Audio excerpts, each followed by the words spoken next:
Welcome to On the Chain. This is Jeff here with co-host Chip. Fashionably late, but we are happy to be here with everybody. Number one, because it's always great to be here with the On the Chain community. Number two, because there is a ton of things to talk about. Today, we are going to get into Ripple XRP news updates. The judge in the Ripple case, SEC v. Ripple, denies the SEC. We want to talk a little bit about that. And there's more and more articles coming out from legacy banking and DeFi potentially replacing the legacy banks. So I love it, man. I'm ready to hit this. I'm ready to go. Man. You ready for this? Let's go. Get this puppy started. Welcome to On the Chain. Welcome Hey, to Chip. On the Chain. On the Chain. Chip, before we get started, I do want to say happy Memorial Day to everybody out there, and just want to give a shout out to all those that have served, that are serving, and for all those who have lost a loved one in the defense of our freedoms here in the United States. Nice, Jeff. Yeah. And paid the ultimate price, right? For gave their life for it. So that's really what this day's for and this weekend. So it's good to know that that's what some people understand and recognize. That's what this holiday's about. It's to remember all those. You know, my dad served. So, served in the Air Force. And I did not. I went out to college and started getting in trouble and all that. But it's great to see you guys. Drop where you're from. I was just having this conversation with my wife. All the cool places. Drop the city and the country where you are, or drop it in the chat, in the comment. Drop a comment in there. Let us know who you are, where you're coming in from, and then let us know something about you. I'd like to see that. Awesome. Yeah, it's always good to know where everybody's coming in from. And I had a busy week last week. I had my daughter's birthday last week, and also had my anniversary. And so it was like, great, thank you for holding down the fort, as they say. You are holding it down. So that was always good, pretty good, and awesome. And that's awesome. Yeah. So it's like really cool to see what some of the stories that are happening. You think, oh, it's Sunday, there's nothing going on. Oh man, that would be the first mistake, to think that there's nothing going on. There's so much going on right now, right? It's amazing. I mean, we're very US centric in terms of what's happened here in the US. Obviously, stuff could happen in other countries, but 100%, man. I was actually shocked, when I saw this commentary, coming from the judge, denying the SEC on a Sunday.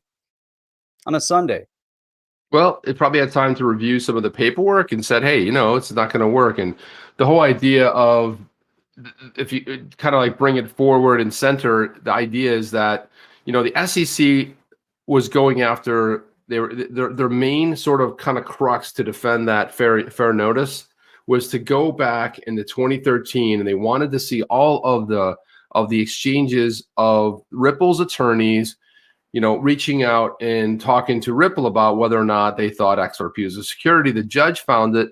Basically, she's like, well, what do you need to know that for? That's a material. And again, this is really in defense. This is why I think the SEC is so worried about this fair use defense, this fair notice, is like, because if they went on fair notice and they were like 8 years went by and they were never given any sort of notice or guidelines or nothing, well, what's going to happen? You're going to have a whole, you're basically they're not going to be able to bring suit against anyone because everyone else is in the same boat. They didn't give fair notice to anybody. And every time that Ripple did something, they were transparent. They went out there and they were really, putting it out there to make sure that everybody knew who they were doing, FinCEN or FTSC. And also, anything that they did, they were notifying the SEC that they were doing it. And the SEC is like, I guess they had a backlog of 8 or 9 years, and they finally thought, oh, well, maybe we should do something about this. It's kind of an oddity, man, to be honest with you. Yeah, it really is. Hey, before we start really digging into this, someone did give I think it was, let's see, Mark, is that Mark Ham? There's so many comments that have come in since then from Indy over in Indiana and the Indy 500. Man, this weekend, between last weekend and this weekend, just nonstop racing fun. Last weekend, Formula One in Monaco. This weekend, you've got right now, You've got Monster, the Monster Race series, Monster Energy Race, Coca-Cola 600 yesterday, or as earlier today. Losing track of time, you had the Xfinity race, both in Charlotte, and then you had the Indy 500 going on as well. So there's just like tons of stuff. And if you guys follow racing, Jimmy Johnson, who retired from NASCAR not that long ago, looks like he's now getting into Indy. So that's kind of interesting. Whoa, that is Complete. kind of weird. Yeah, I thought that was kind of cool. So a lot of stuff going on, and then we see this big news drop from the SEC. So what's going on? Hey, say hi to the people. What's going on, Aaron? How are you doing? You watching racing with Dad? You can't hear me. You can't hear. He said, "What's up?" What's up? Yeah. He's probably watching. He's probably watching a lot of racing too. And Judge Netberg basically denied SEC access to Ripple Labs communication memos. Document states. Let's pull this article up here real quick here, because I actually love this. It looks like, and if you guys saw our thumbnail, it's really appropriate because it's exactly what's sort of happening at the moment. And if you look at this, come on, Jeff, tell them where the pop chips are, will you please? I'm going to tell them right in the laundry room next to the washer. And so in a recent memo, the document states the SEC had been seeking an order to access all communications constituting, transmitting, or discussing any legal advice Ripple sought or received. Memo ends saying the motion is denied. Judgment comes less than a month after the SEC put forward the motion against Ripple. So again, this is good news. I mean, it really is fantastic to hear this, because it almost seems like in every bit of the way. And I wanted to throw this up there, Jeff, because this is John Deaton. He says Judge Netburn's recent ruling confirms Rosalind Layton's article below, wherein she writes that the SEC is now on trial. If the SEC didn't know it before, they know it now. And we covered this. Right. This was an awesome article, and we did cover it. And she kind of alleges like, hey, they're making a lot of mistakes. It was a mistake to go after Larson and Garlinghouse. Just the way they went about the whole thing, she just totally criticized it and said, now the SEC's on trial. And Deaton's right there. He's like, yeah, man, this kind of confirms exactly what's happening, is that they keep digging a bigger hole for themselves, it seems.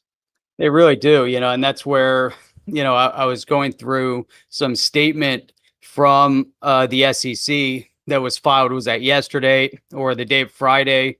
I was reading it yesterday. And it's interesting. The SEC really, the way they're going about this is just so wrong. It just seems like they're a little bit, they're losing sight of their mission statement, which is out there to help protect the retail investors. Yet one of the statements on their response to Ripple yesterday or on Friday was basically coming out and saying, in this letter response, they said, well, there's 4,000 on the last call. There were 4,000 people on it. Before that, there were 500 people, and they're trying to use that in a way almost to put Ripple in a bad light, and and spin this narrative and try to get come out ahead one way or the other. And they're playing a dangerous game, as far as I'm concerned. By doing that, they're trying to show that somehow Ripple is in a bad light. But here you have all these people super passionate about the outcome. And I don't think the SEC has ever been in a position like this ever. So it's kind of new territory for them, where the investors come out in such big numbers, investors in an asset that the company is also dealing in, that somehow the SEC is claiming that the company sold as an unregistered security. There's no precedent for this. And yet, when do you have 4,000 people showing up on a phone call, listening in, upset with the SEC? It just hasn't happened. So funny. I was talking to my wife earlier. She was listening to a popular YouTuber who's from Argentina. And I was saying, I'm surprised more people from Brazil, just given the size and the sort of thinking and some of the, the fact that they've got some ties to Ripple there. And then boom, we see Thiago comes in here from Sao Paulo, which is where my son-in-law is from, by the way. He's from Sao Paulo. So there you go. Pretty interesting. Yeah, I've just been throwing people up here. We got people from all over the place, Jeff. It's amazing. A lot of Canadian friends, Australian, UK, Mexico, Texas. I don't know what that is. Yeah, so people from all over the place, which is great. Dallas, yeah, I was there. Dallas, I was there a week ago. Philippines, so it's really great to see Durham. I like that word, Durham, Jeff. Durham. Durham, South Think Africa, about it. Cape Town, Nice. Toronto. Yeah, I grew up in right across the lake there. So yeah, it's all very good. Vancouver Island. Got a lot of people. So but one thing that I want to put to rest, and I just I look at the SEC. I think people put way too much reliance on Gensler coming into the SEC as some sort of a savior for the space. Obviously, we're only a very short period of time for him being there. We know what his stance is because he's taught a course at MIT in blockchain, supposedly understands the value of blockchain. But when he comes and gets a job in Washington, his opinions are pretty much checked at the door. And he now answers to the administration and the administration's agenda at that point.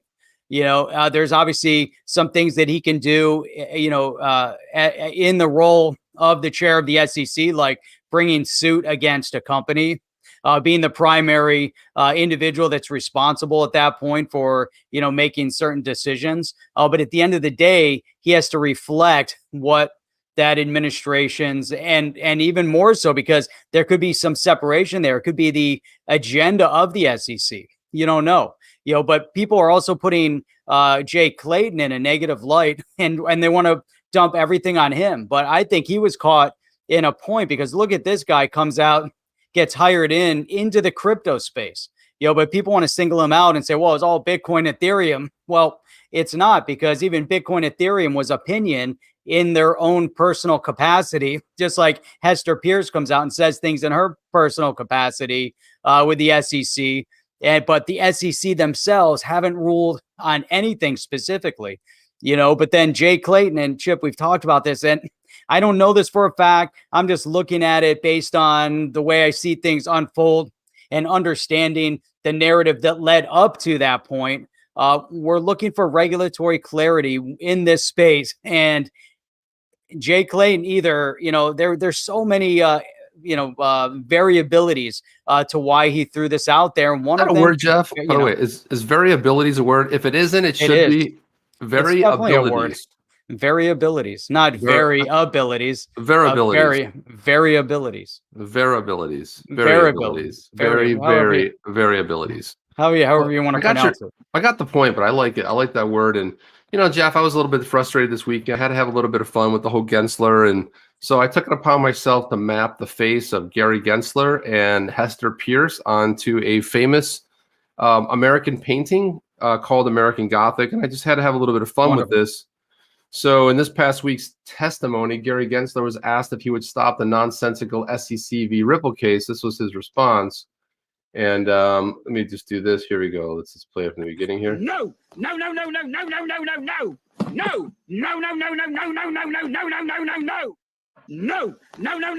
So I think he's saying no. Like, so would you stop the nonsensical SEC v. Ripple case, Gary? Would you do that? And like, you see, that's Hester Pierce right next to him. Someone said it looked exactly like him. I'm like, because I mapped the faces on them, But that's Hester Pierce right next to him. And I didn't let her go either, Jeff. But let's listen one more time. So, Gary, will you stop this nonsensical SEC v. Ripple case? No.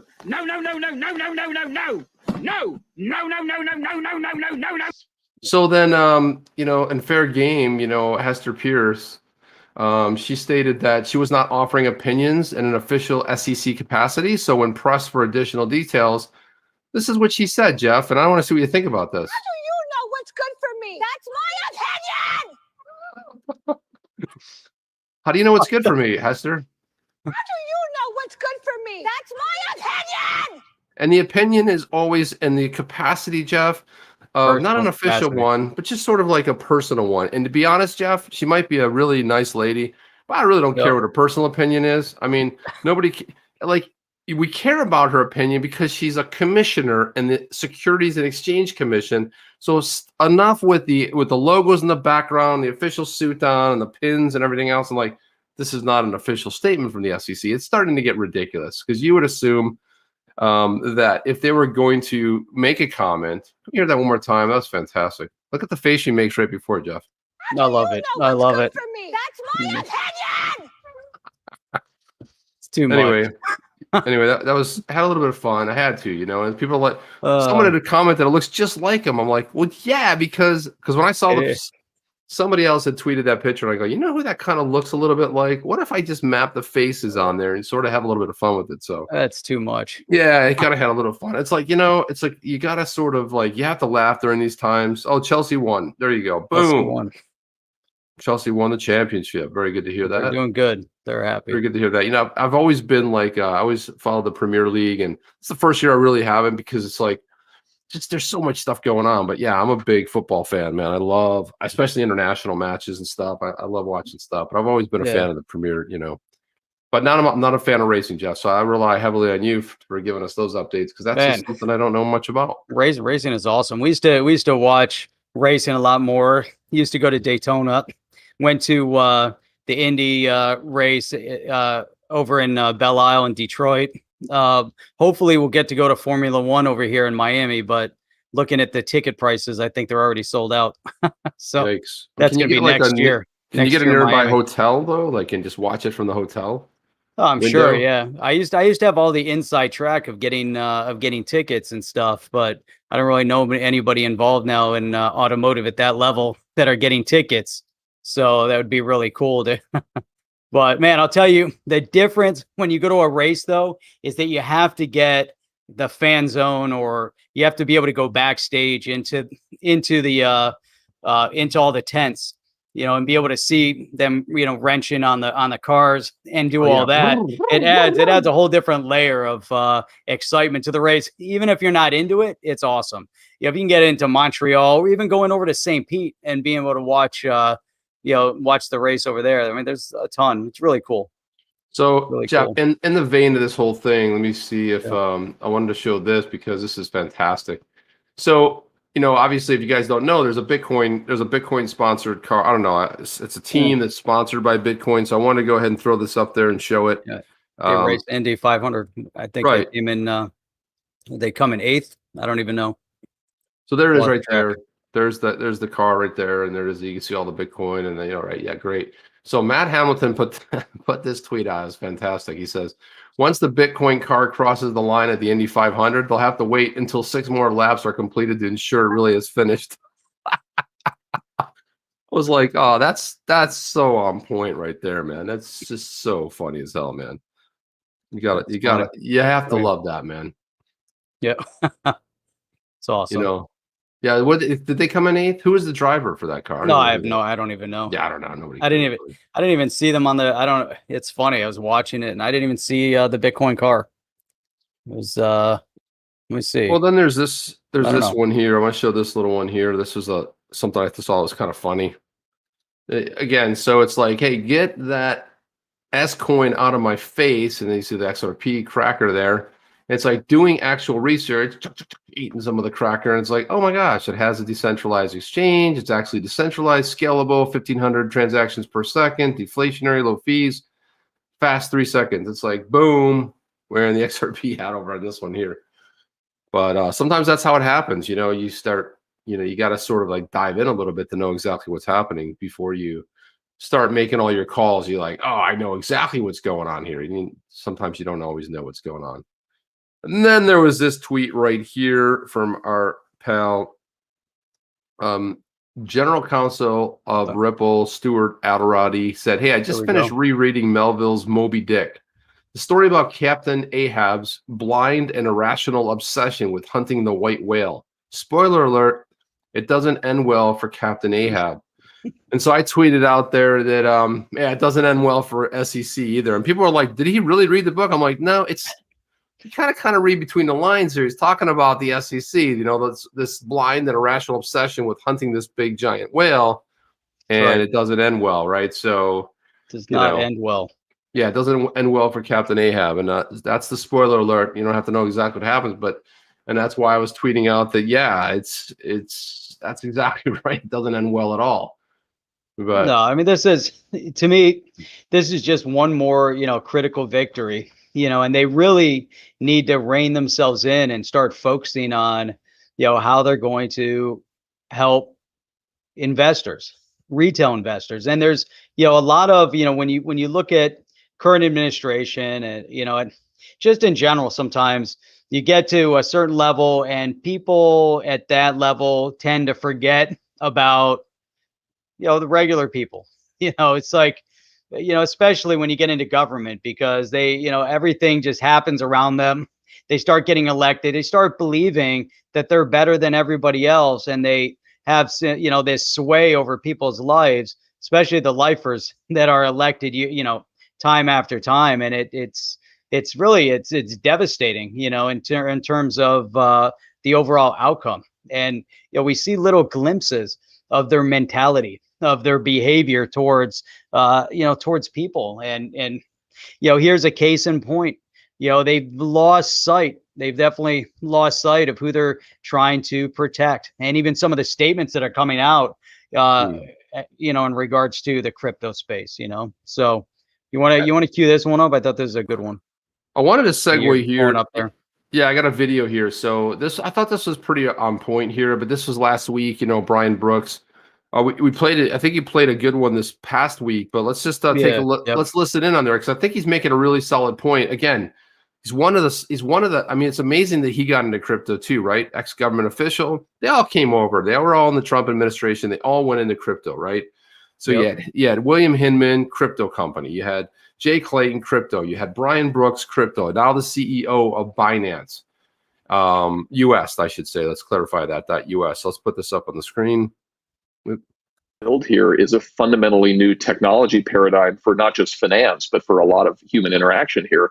And anytime you shine a spotlight on some of these fringe markets or some of these kind of novelty items, and it looks like people are losing their shirt, usually what happens is regulatory overreaction. So what we don't want is a panic over Dogecoin price. Right, Jeff, like he's making the good point. Spot on. And Jeff, what did we see? What was the recent example of this where regulatory overreaction? We just have it with the Wall Street bets not too long ago with GameStop, right? That's exactly what happened. And even though over and over again, you see this time after time, and it's getting worse right now. It's not getting better. Right, it's getting worse, and he's pointing it out rightly. Like what you don't want to do is have overreaction, which is generally what happens. Let's listen to the rest of this. Yep. To kill Bitcoin or ETH or some of the really fundamental innovations that are going on here. So I really hope that doesn't happen. And especially when I saw the news of Elon and Saylor coming together, around this Bitcoin mining council, and I don't know if that's a good thing or a bad thing, it shows they plan to be in the space for the long haul. So hopefully they'll agree with me that we need to build some community around this by focusing on the foundational technologies and not focusing attention on, fringe short-term price movements that are resulting in people, having pump and dump type of experiences. That's a great statement. I mean, he's so spot on, in terms of how the government reacts. And I'm not just going to single out, this current administration and the supporters of this administration, because it crosses party lines where there's just a lack of understanding of something. But here's, and this was just recently. So there was, so here you have Rick Scott, senator out of Florida, is urging the Treasury Secretary Yellen to take action on cryptocurrency to protect investors. Now, his focus is on scams. When you look at her focus, she believes that all cryptocurrency, is easily breaching KYC and AML and is used for nefarious purpose and all that stuff.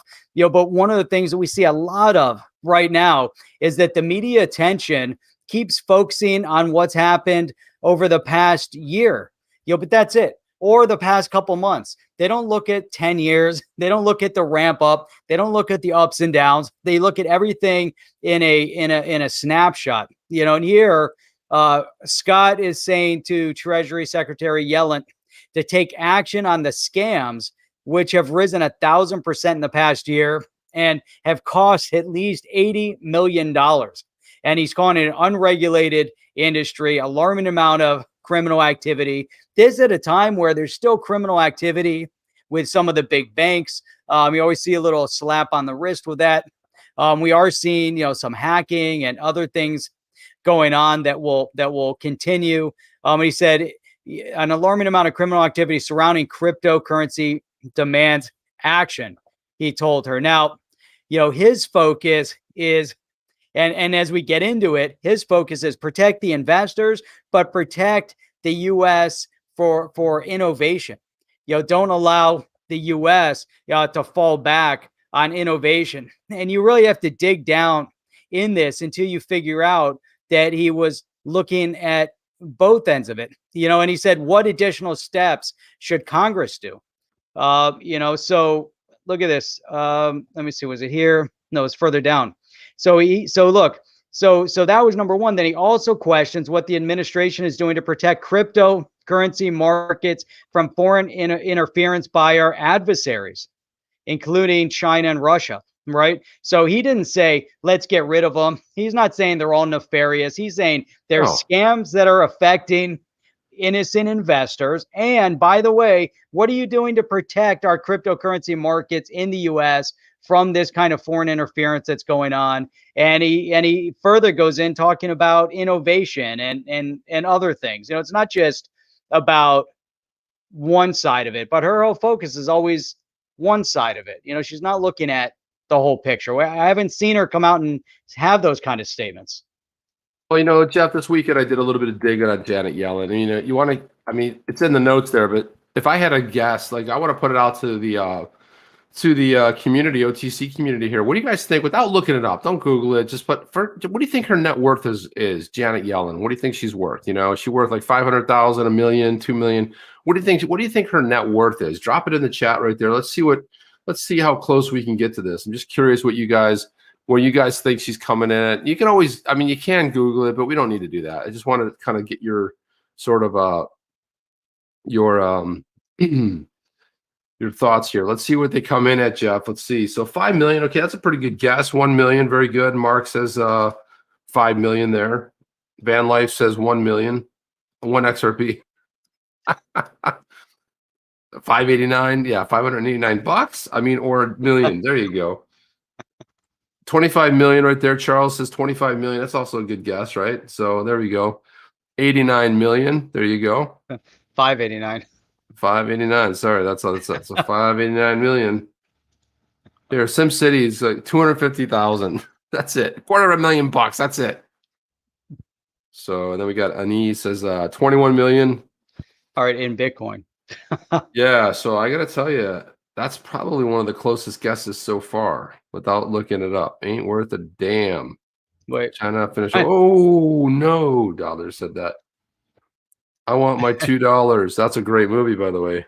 Wait, they keep going. I hear she owns a bunch of orange groves. Yeah, how we test. Yeah, so according to the internet, and Ani, she's got this one the closest, she goes 18, she's worth $18 million. She's married to someone named George Akerlof. And you go like, well, who's George Akerlof? Well, he's a professor at the McCourt School of Public Policy at Georgetown University. Koshland Professor of Economics at Emeritus University of California, Berkeley. The Nobel Committee cited his 1970 paper, The Market for Lemons, which was the first time described the role of asymmetric information in causing market perversity. Get on the lemons. Yeah, about the whole lemon thing. It's funny because we have like Carfax now. Like the whole idea was that because, and Jeff, it's so funny. You've actually brought this up before, is that the buyer and the seller, the trust thing, where the buyer has information about, might not have the same information that the seller has about a product. And that was kind of what it was. If you're selling a car, and the whole idea of that, a brand new car 3 months later can be worth less when it rolls off the assembly line, than it would be. And this was a whole paper, I guess. And the funny thing was he got he won the Nobel Peace Prize, but it wasn't in the 70s. I think it was like in the 90s, which is really weird. It's like, let's go back in time. Let's see who we can nominate for this thing. Yeah, so, there was nobody around in the 90s, so they had to go back. Between the two of them, and then I kind of came across a really solid quote here, because all the stuff that's going on right now in the world, right, globally, we have all kinds of craziness going on with governments. We have all kinds of craziness going on with like the SEC coming after Ripple.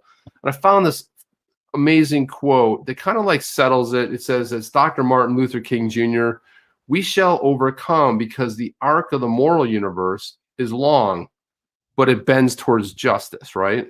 So I really love that quote because the arc of the moral universe is really long, but it kind of always bends towards, justice, and kind of feel like that, it's almost like the good always wins over evil.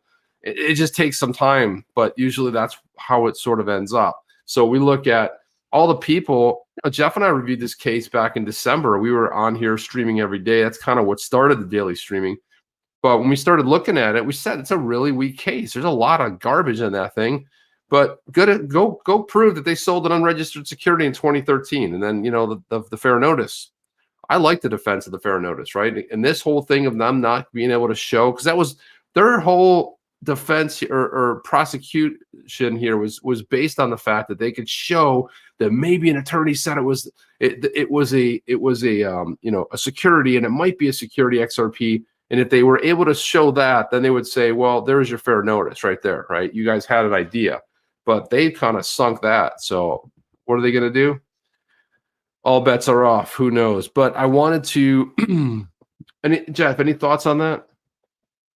I wanted to bring something else into this, because it's kind of in the same vein, the same narrative with, just the attitude of certain elements within government, in terms of, how they're handling things, what they say, how they say it, what they're focusing on, what they're not focusing on, what they really think about the people, and so this one is perfect.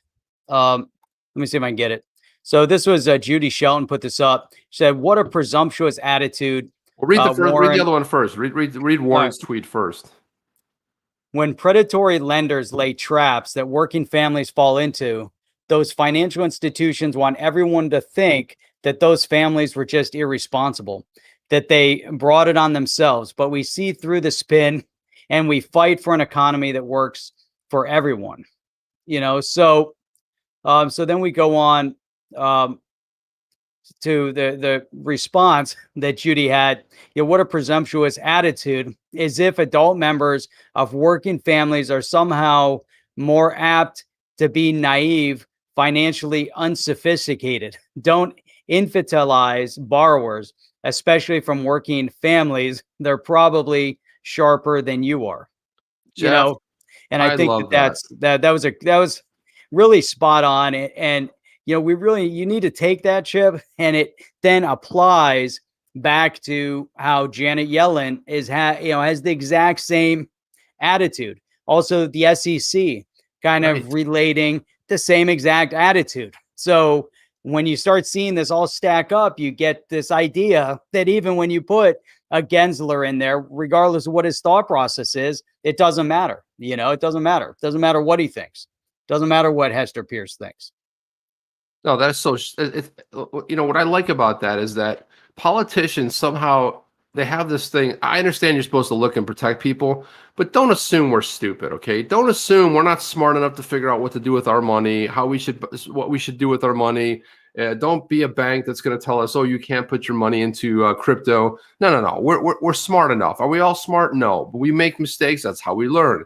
But for her to make this, to insinuate that these companies are laying these traps and these people are so stupid. Judy Shelton, I got to tell you, there's always more that I want to share from her because she nails it. Just so apropos right there. She totally hammers her with, they're probably sharper than you. I wouldn't doubt it. I wouldn't doubt that for a moment. I'll tell you who the predatory lenders are. It's when elements within government vote to allow lending and loans to people that can't afford them, that allowed lending practice to take place to buy houses for those that couldn't afford them, ongoing. And it looks like they're trying to push certain things through again, where once they open up a certain door, then those that are in the mortgage business and the banks will work within that confine and figure things out, maybe even a little bit beyond the extreme. But it's the government that allows the opening of it, but then they talk about predatory lenders. And, what's crazy about that is that the rules that are on the books, you look at some of the credit cards, or what about the check cashing stores? What about all of that? That's beyond financial institutions, Right. and that is also, is that irresponsible? How about financial education? Why do they want to keep financial education out of high school, out of that curriculum? That's, to me, is probably the most important education that you could give everyone. Give them one semester of accounting. That's it. Just give everyone one semester of accounting in junior or senior year of high school. Let them learn, let them understand, and then set them into the world. They'll have a much different perception on what's going on. But I don't believe it's just predatory lenders that are trying to trap working families. There's a lot of naive people out there that are, But once it's just there's so much more to it.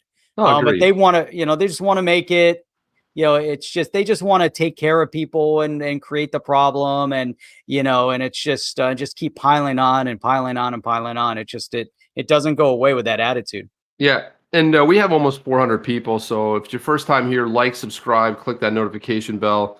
And also, too, we're running a summer special here. This is actually our vendor that's doing this right here. But if you go to onthemerch.shop there, if you guys enter code SUMMER21, you guys will get a 10% discount. So I'll throw that in the chat as well.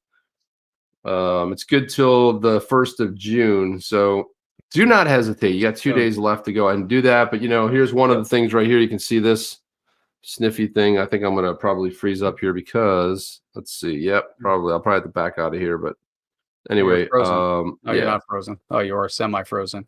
He is semi-frozen. So while we're doing that, let me pull this one up, because this is, and I think it's key. It kind of keys in, and then we're going to go into the banks as well. But here's, a great article. Here's why central banks could add Bitcoin and crypto to their balance sheets, according to Cathie Wood. So now put this contrast in place. Take someone like Cathie Wood, who leads one of the best investment funds in the past years, has done what many others cannot do, bringing huge returns and investing a lot in the tech space, understanding way before others, what to do, how to invest, when to invest. And she has, her and her research team have done and said some amazing things in terms of where Bitcoin can be. And if they're looking at Bitcoin, they're looking at the other digital assets, but they're going to come out and speak about that because that's what they're all talking about. Everyone's talking about Bitcoin. This one it's kind of, key, because, when she focuses in, how can a central bank start holding Bitcoin? Why should they start holding Bitcoin? And look, we're thinking the much higher probability is deflation. I think that's her. Was that her statement? I believe so. I know most people think that's crazy given what's going on, but we've seen a crack in some commodity prices already. Lumber, an important one. What we think has happened here is consumers have spent the last year spending their money on the only things they could, and those are goods, durables, and non-durables. But there's just so much more to this article. We have to dig in, but I'm trying to find the right statement. I think, though, in emerging markets, if commodity prices come down, a lot of them are linked to commodity prices.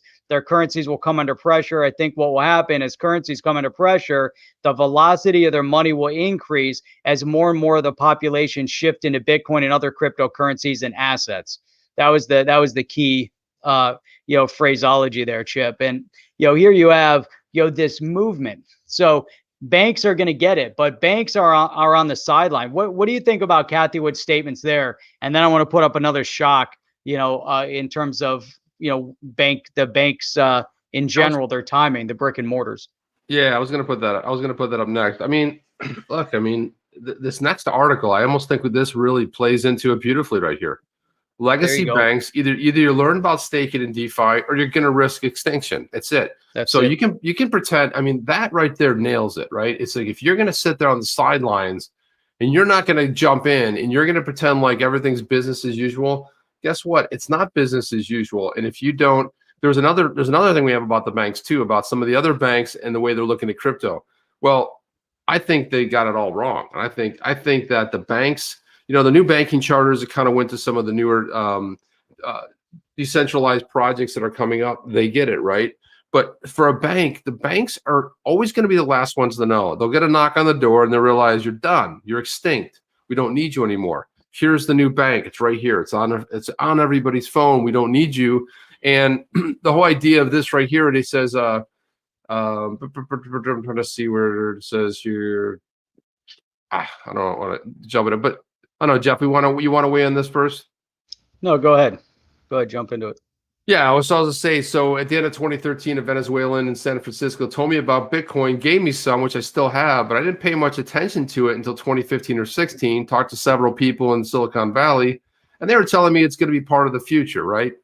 So look at this. We're going back 5 years ago. So I started to look at, potentially buying it. It was super interesting. Bitcoin started to grow, and at the time, I was able to travel to different countries for work, and this is Alberto Acharage. This is talked to us. This was the director of TrustLink and former representative of Argentina in the Financial Action Task Force. So you can already see that the exposure was there. But Jeff, everybody had the exposure back then. I mean, his voice is really the voice of a lot of people, especially in that if you were in South America and you were no matter where you were in banking, you were exposed to this. And what did you do, right? That's it. And it's interesting. I mean, you think back to 2014, 2015, 2016, and this whole market, it was getting some focus. You know that all the big banks, Bank of America, all of them, even JP Morgan, they were all beginning to file patents in the blockchain space. They were already looking at cryptocurrency. Even back then, they just weren't acknowledging it. I mean, you look at how many patents have been filed over the years, with that. And so now you go back to that period of time, how many of them were really ready to start investing in the space? And I was talking about this a little bit yesterday that, it's almost like, a baby growing up, and at that time, the baby, was just standing up. I hadn't even started to walk or crawl yet, and it was just beginning that first. And so all of a sudden, in that period of time, there was a recognition that the digital asset space and Bitcoin was for real. But it was really 2017, 2018 where it reached that, toddler phase when it, it first started to walk and run, and started to really get exciting. But, from the perspective of these banks, were they willing, to get into it? I looked at Bitcoin the first time was like 2014, 2015. In order to facilitate trade down in Venezuela and over in India, but in particular Venezuela, because it was extremely difficult for them to get US dollars. And I'm like, well, here's a way to do it. But then how do you get Bitcoin down there? I don't know. It'll be difficult. So there's so much more to it. Look where we're at right now, though, Chip. 5 years ahead, 5 years forward. And everybody's talking about it. There's not anyone that isn't talking about it at this point. If they're not talking about it, then where have they been? They're lost, completely lost. That's why I want to get in this. This is really the crux of the whole article. But Alberto says all of the big banks already have large crypto research divisions. Okay, well, how's that serving them? But they know that this is a new system with the financial system. And it's like when we talk about landline phones or cell phones, they're going to end up cannibalizing everything, but they're still clinging to their transfer systems, their way of charging commissions, making money, and they haven't realized that this is changing dramatically. If they don't understand staking or DeFi, if they don't adapt it quickly, they're going to see their business disappear overnight. There are some who try to understand it, but it's very difficult. And the same goes for regulators. There's not enough human resources to ask who understands both worlds. And there is no capacity, brain power, and determination. They think it's still a long way away. And Jeff, this is the problem. They are thinking that this is, well, we're about 5 or 10 years away from this. No, man, it's accelerating. It's almost like Moore's law, with computers. Every 2 years, the speed doubles. And there's got to be there's Jeff and Chip's law of crypto that says every year, every couple of months, it quadruples. That's like our law, and it's And the thing is on any given day, even on a Sunday, there was so much news today. We would have to do like a 15-hour podcast to be able to get it all in. You can't get it all in. We try to pick the ones that are exciting or interesting. Right. But you know what? This he's nailed it exactly perfect. The fact that they're going to miss out on everything because they're using legacy stuff. So he goes, because you know what? I mean, one of the things Elizabeth Warren the other day, what's going on, Mickey B? Hey, Chip and Jeff, 114 institutional crypto custodians and prime brokerages globally. Most came in the past 8 to 12 months, not the big banks. It's the new crypto service custody tradings for hedge funds, venture capital. It's a very good, very astute statement right there, because you're right. It's happening so fast. And the issue with the banking stuff, like one of the things that Elizabeth Warren nailed one of the banks with she had said, well, how much did you charge an overdraft fee? So we had this, we closed all the businesses. We locked everybody out of their houses. Out of their businesses. They couldn't operate their businesses. You know what we did? The banks took billions of dollars in overdraft fees. When they were locked up at home, didn't have money, their account got overdrafted. And who was making the money? The big banks. That was one thing. Yay, Patsy Green is finally here for a live stream. I love that. Awesome. And so one of the things, that when you look at this whole thing, they're gonna miss it again, because this is what happened. I was reading another article that back in 1998, Marvel went to Sony and said, you can have all of our superheroes. You can have them for 25 million, or I was like 45, $50 million. They said, no, we just want Spider-Man. And it was like $24 million, right? They could have had them all for, I think, 24, 25 million. Well, that franchise, that Marvel franchise, all those movies have made billions of dollars. That's what the return was. But because they were looking at it from a mindset of 1998, oh yeah, you had a Superman movie here and there. They weren't seeing the opportunity to be able to snap that business up. You got banks doing the same thing. Banks are still living in, 1990s or 2000s, where, because one of the things that happens, one of the things I learned is that I had a friend who worked at a bank, and I realized that they set up a lot of these banks and ATM fees. And one of their big businesses, they bring people in. This is what I talk about predatory. They bring you in, they give you a $50 gift, or, sometimes it's a toaster or food processor, and they give you this, they give you money, whatever, because they know they're going to recoup 10 times that, because it's usually an area that's less to do with, right? They don't have the income. And what happens? They start overdrawing. Every overdraft fee is $35. They get that money back in no time. And, it's all that's how they operate. Exactly how they operate. And you look here, so it's not that they're not thinking about it, it's that they're not doing it. And so these guys, they're stuck in the brick and mortar thought process. You look at where Celsius is going right now. You look at the DeFi space with staking. You look at where Flare is going to be in the near future.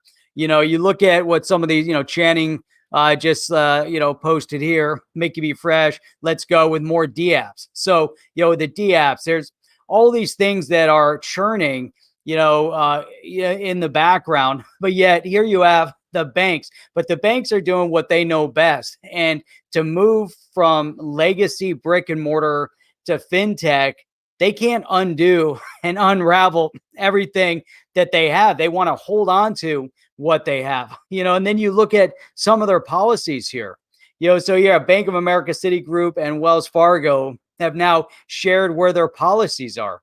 And you have others that are actually moving, like Morgan Stanley, Goldman Sachs, are offering access to investments with exposure. Fidelity offering access with exposure to Bitcoin or others, but some of these haven't yet. Look at Bank of America though. Look how short-sighted they are. So the CEO of Bank of America, Bank of America CEO said Bank of America was keeping a distance from Bitcoin and cryptocurrency as they want to continue to evaluate opportunities and risk and client demand for products and services related to cryptocurrency. But then the key underline here is they're keeping a distance, and it went even further than that. Here they're saying we still have not found a use case at scale, but yet there's so much more. There's a lot more. But look at now here, another one. Look at this major statement. Currently, we do not lend against cryptocurrencies and do not bank companies whose primary business is cryptocurrency or the facilitation of cryptocurrency trading and investment. They don't bank them. Not that they don't lend against, but they won't even allow you. Bank of America won't even allow you to open up a bank account if you're a cryptocurrency company. Talk about short sell. What difference does it make to them what your business is? It's not their business. If you can qualify AML and KYC and everything else they need to do, it's none of their business what your illegal business is. You know, you're muted. If they could realize they could capitalize on custodying crypto, like they're still not even at that phase. They haven't figured that out. It's like, yeah, people, Not even close. yeah, can I custody my crypto? They can do it, and they don't realize that they could charge a small fee, but it would give people peace of mind knowing that it's at the bank, you know. And the FDIC recently came out in the U.S. that they back normal standard. If you're an FDIC participating bank, the U.S. government will back the account up to $250,000, and the FDIC recently came out and started asking questions about crypto. So it might be that they're looking at it, potentially looking at insuring it, especially since now the banks can custody crypto. I wanted to give our fellow YouTuber buddy, Alex D. Vlog, he says, let's go XRP, all-time high. Come on, SEC is freaking done. I like that. Thank you for that. Thank you for that, Alex. You at least used the word frickin', so I give you that, man. That's good. If you watch his YouTubes, which I recommend you click on his user right there and go watch him, because he's always giving out positive stuff. They're great videos to watch, and you know we all need some positive energy going in to this. So always great to see in here. Yeah, and Wells Fargo is the same. So Wells Fargo, Bank of America, two of the biggest banks in the U.S. Wells Fargo is so old that they still use the Stagecoach as their logo because they want to let everybody know that we've been around since the Stagecoach days. Well, great. You're not going to be around very long because this thing's moving fast. And if you guys sleep on the job, you're done. You won't even know it. They'll be the last ones to know, Jeff. Be closing down the doors and say, well, what happened? Nobody knows what happened. Just exactly. And then look at Citigroup. So Citigroup reportedly planning to launch crypto services as the firm sees a very rapid accumulation of interest in Bitcoin. But they went so far as saying that Bitcoin was at a tipping point and could become the preferred currency for international trade. Now, they could be a little bit off base and wrong about Bitcoin being the preferred currency for international trade. However, they're in the conversation. They're having the conversation. They're engaged. You know, Citigroup, and we see what Visa, we see what MasterCard. They're getting actively involved in digging into what's happening. You know, I mean, there's so much. There really is. And those that don't get it, you know what? They're going to go away. So what? They're going to go away. Bank of America goes away. You know, no one will miss them, Jeff. They're so difficult to work with. Every time I get a wire transfer from someone that's Bank of America, it never works. Never. It's never worked effectively, efficiently. Never. So, and I keep telling people why bank with them. It's always causing problems. She's having the same problems. You know, like 2 wires last week, missing 2 of them.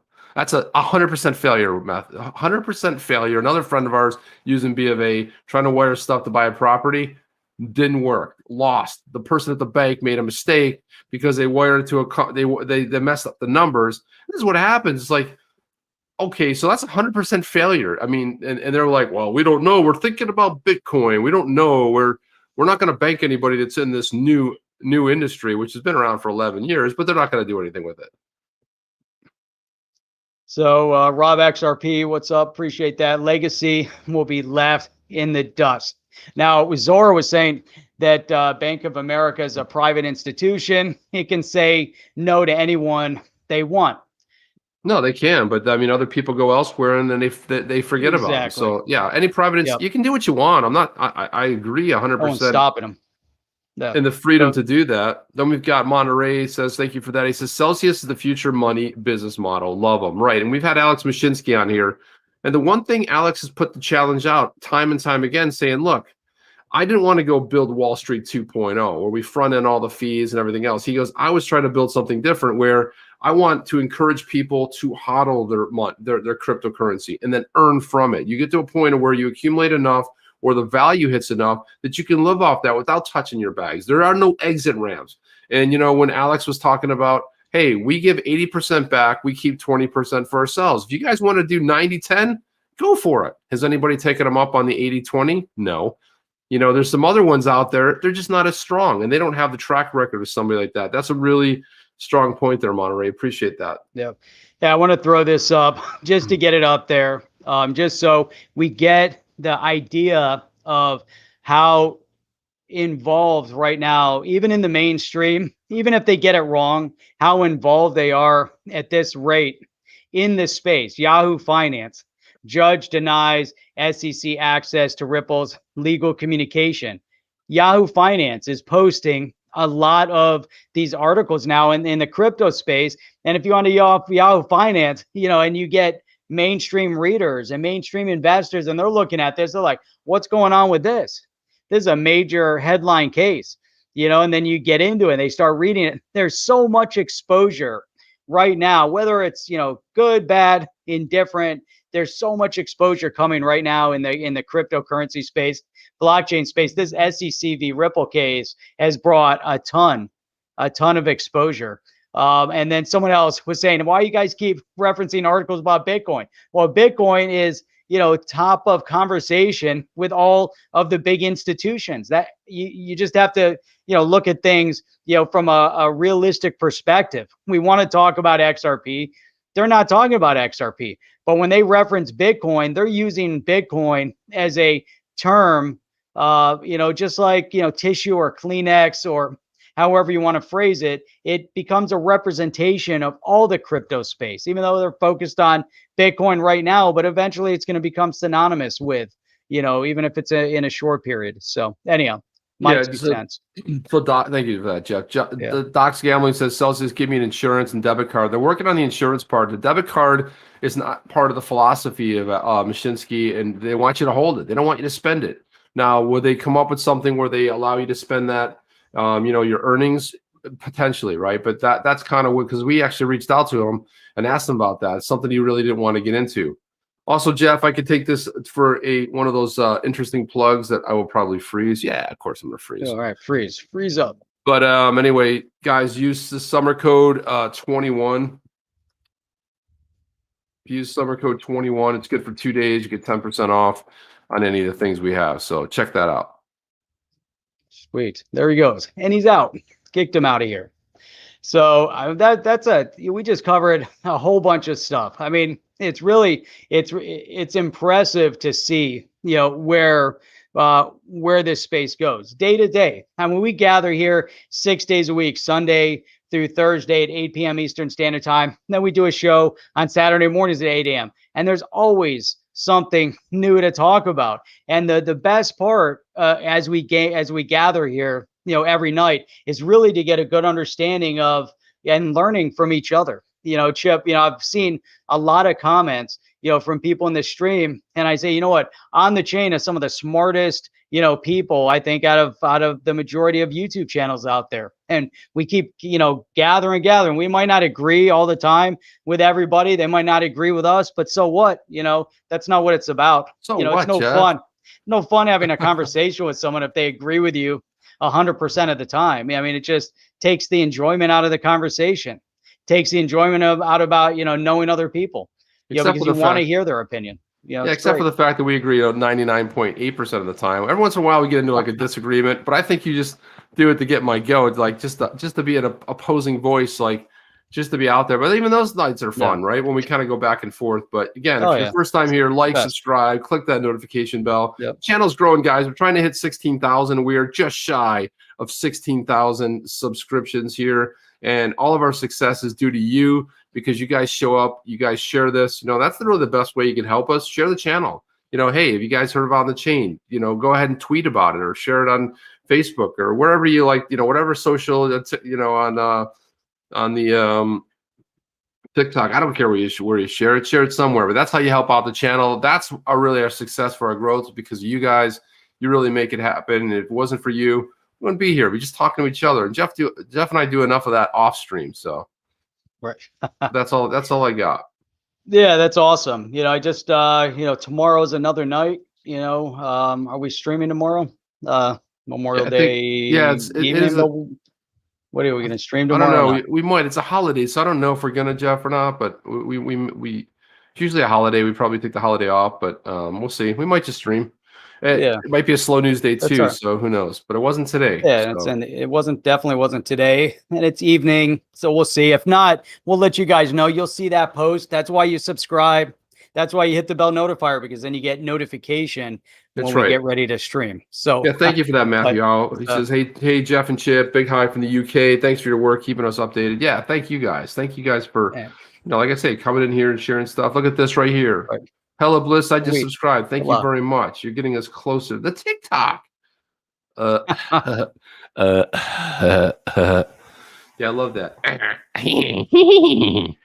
I love my Beavis and Butthead, you know. TP for my bunghole. Nice. Yeah, right. So no, we just got. No, you can know what that. They won't know what that is, Jeff. I mean, no. it's just maybe we played Beavis and Butthead. Sweet. Thank you. Good to see you, XRP Carolina. Yeah, popping bottles soon, guys. Hang in there, okay? Look, don't get caught up in the FUD. Hang in there. You know you made some choices and why you invested in the projects you did, and you know what? Keep that close to your heart because you know why you did it. Don't get attached to all the emotional stuff and all the FUD going on out there. Don't let anybody talk you out of doing what you chose to do because you chose to do the research and take a deep dive. And, don't let people talk you out of what you've done. Stay this course and you'll have more friends and you'll know what to do with at some point in the future.